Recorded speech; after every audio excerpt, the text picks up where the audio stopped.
Hello. I was lucky that as a child I was taken to an RHS affiliated flower show in my hometown of Warwick, where I was born and brought up. And from the moment I entered the marquee, I was smitten. And over the subsequent years, as I'm reminded by this album of old cuttings, I entered floral art and floristry classes in both the junior and senior sections, and spurred on by a few winnings, I was hooked.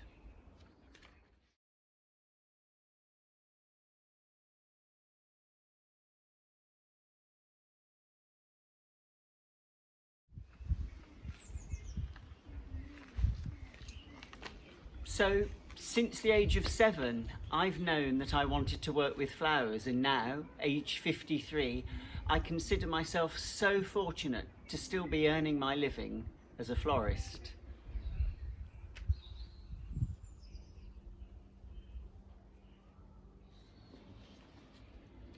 And I was lucky that after that first visit to a flower show, I was able to return to a house with a garden where I recreated the marquee with a sheet over the washing line. And into that I filled it with saucer posies and miniature gardens made in seed trays, because that is what had really captivated me. So for pretty much all of my life, I've known and appreciated just how magical it is and how beneficial it is to be surrounded by plants and flowers, and the joy of growing and working with flowers. And I'm lucky now to be filming this during lockdown in my tiny London garden, where I've been able to seek solace and relax and plant some seeds, because isn't gardening the biggest sign of hope? But not everyone has a garden, and we don't all have vast vistas and rolling acres. However, we have balconies, window boxes, so we can all grow. And we might not have grand urns, and we might not have huge resources, but we can find a bucket, a plastic pot, or even an empty bean can. For me, one of the most rewarding things to grow is something I can eat, and then something I can enjoy. So it might be pea shoots in a punnet,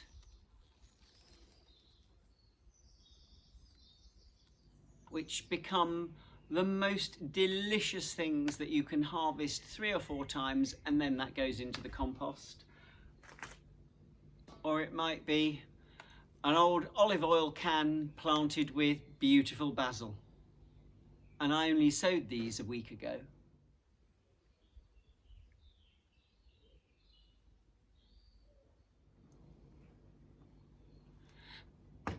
And if I'm not sowing something I can eat, I want to sow something that's beautiful, flowers.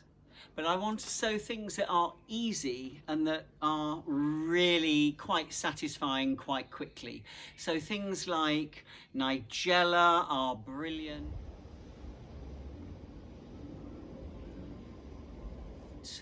Things like marigolds are perfect.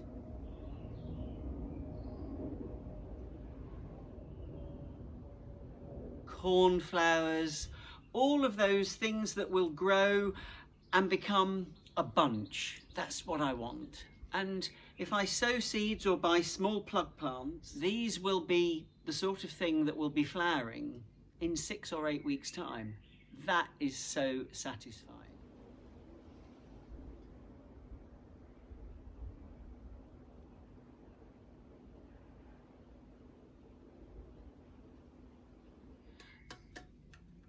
When you're using empty tin cans, just be aware the edges of them can be a little bit sharp, so if you're working with younger children, just take care and be cautious.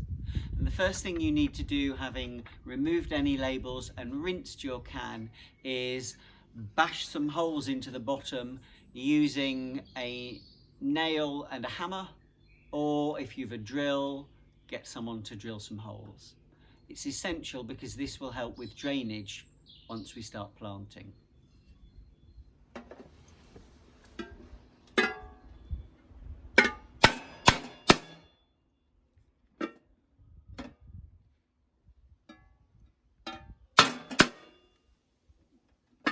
having made holes in the base of your bean can, you can add your compost.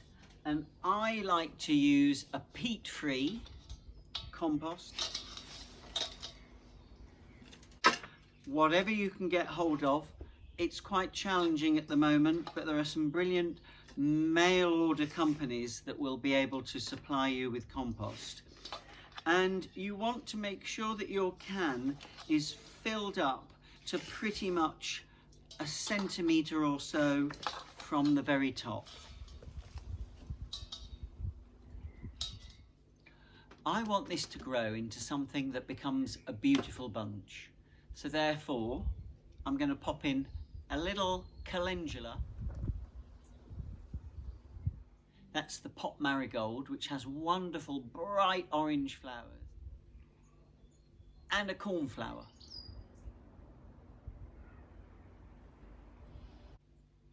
And this one's already got a bud on it. But what I will probably do is nip that off so that it encourages some side shoots, and then I'll get a good few.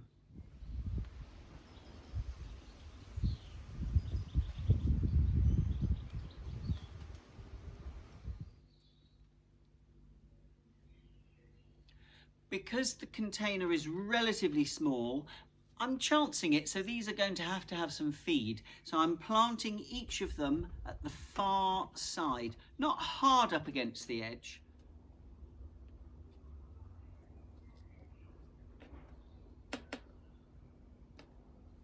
But an inch or a couple of centimetres in from the edge. And the same with my cornflower on this side.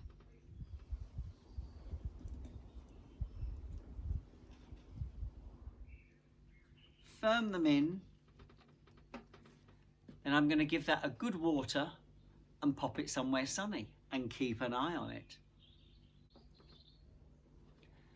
As well as planting centuria, a cornflower, and calendula, the marigolds, the other thing that is brilliant is nigella, love in a mist, for its beautiful, soft, feathery foliage.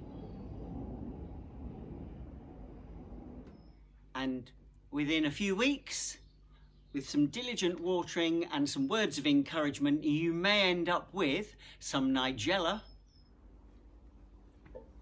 some centuria, and some calendula. And with these homegrown blooms, you'll be able to create the most beautiful bunch. It's very easy. So I use my hand almost as if it's a vase, and I strip off the lower leaves, because any of these leaves that are left in the water will become really smelly and soupy really quickly. So I break down my stems, and then I use them almost as the support and the frame for the rest of my design. And I'm going to use the nigella first because it's nice and soft and wafty, and will give a looseness to my arrangement. And then in go those calendula. Aren't they magnificent? Bright, sunny, scented flowers. They have the most gorgeous gardeny fragrance to them.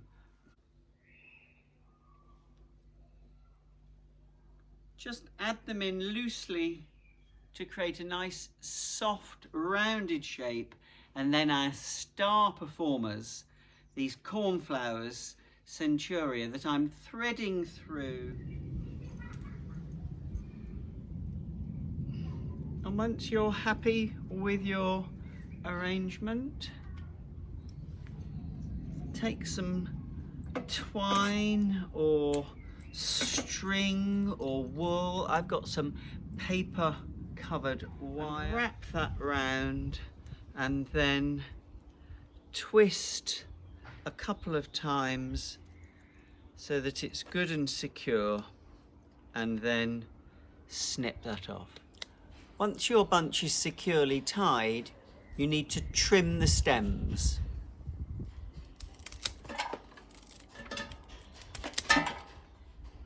So whatever you're sowing and growing, be it a bouquet in a bucket or a bunch in a bean tin, whatever you're doing, enjoy it.